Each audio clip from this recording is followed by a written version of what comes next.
Thank you. Thank you all.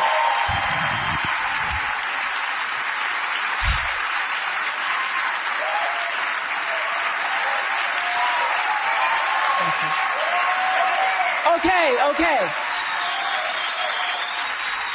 Thank you, Reese. In 1964, I was a little girl sitting on the linoleum floor of my mother's house in Milwaukee, watching Anne Bancroft present the Oscar for Best Actor at the 36th Academy Awards. She opened the envelope and said 5 words that literally made history. The winner is Sidney Poitier. Up to the stage came the most elegant man I had ever seen. I remember his tie was white, and of course his skin was black, and I'd never seen a black man being celebrated like that. And I have tried many times to explain what a moment like that means to a little girl, a kid watching from the cheap seats as my mom came through the door, bone-tired from cleaning other people's houses. But all I can do is quote and say that the explanation in Sidney's performance in Lilies of the Field, amen, amen, amen, amen.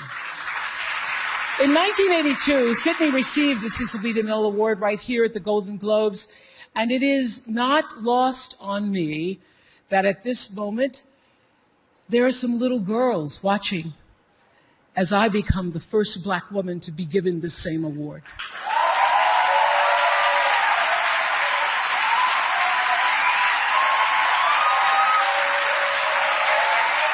It is an honor.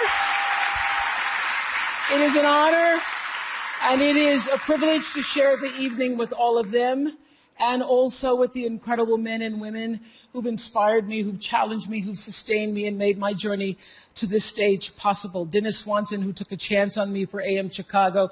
Quincy Jones, who saw me on that show and said to Steven Spielberg, yes, she is Sophia in The Color Purple.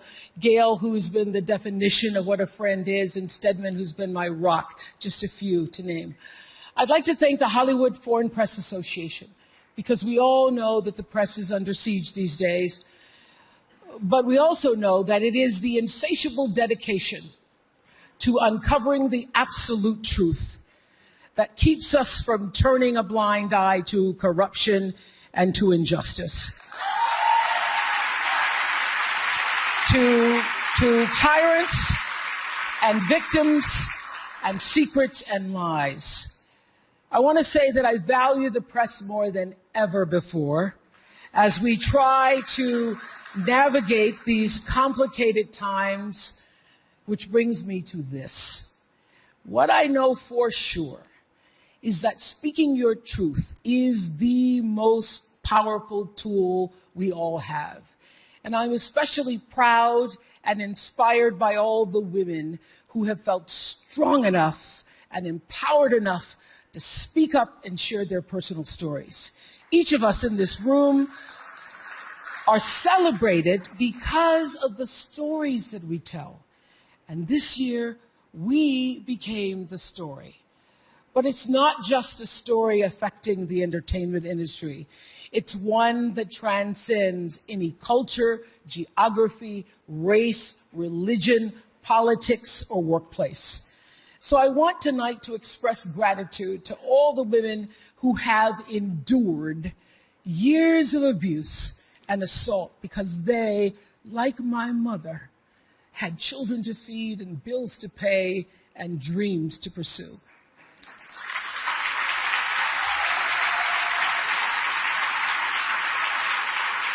They're the women whose names we'll never know. They are domestic workers and farm workers. They are working in factories, and they work in restaurants, and they're in academia and engineering and medicine and science. They're part of the world of tech and politics and business. There are athletes in the Olympics, and there are soldiers in the military. And there's someone else, Reese Taylor.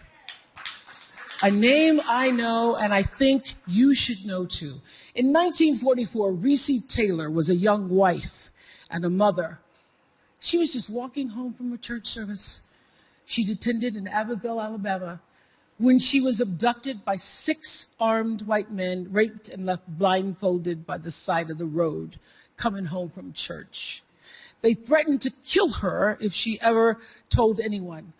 But her story was reported to the NAACP, where a young worker by the name of Rosa Parks became the lead investigator on her case. And together, they sought justice. But justice wasn't an option in the era of Jim Crow.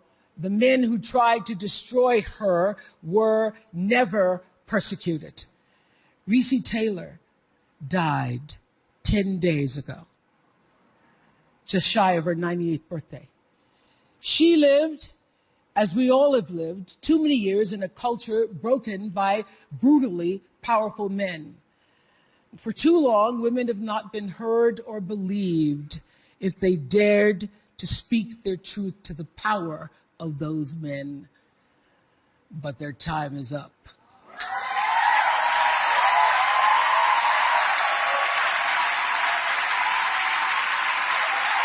Their time is up.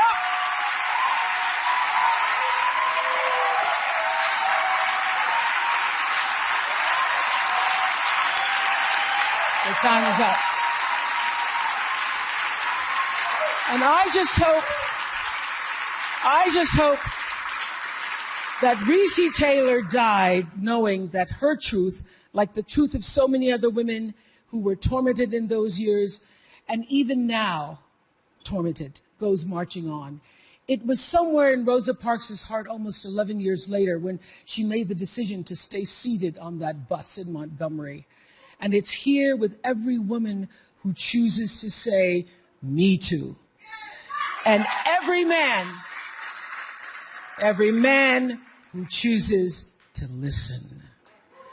In my career, what I've always tried my best to do, whether on television or through film, is to say something about how men and women really behave, to say how we experience shame, how we love and how we rage, how we fail, how we retreat, persevere, and how we overcome.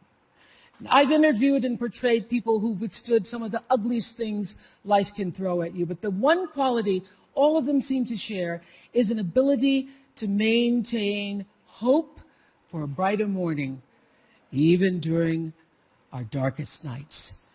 So I want all the girls watching here and now to know that a new day is on the horizon. And when that new day finally dawns, it will be because of a lot of magnificent women, many of whom are right here in this room tonight, and some pretty phenomenal men fighting hard to make sure that they become the leaders who take us to the time when nobody ever has to say, "Me too," again. Thank you.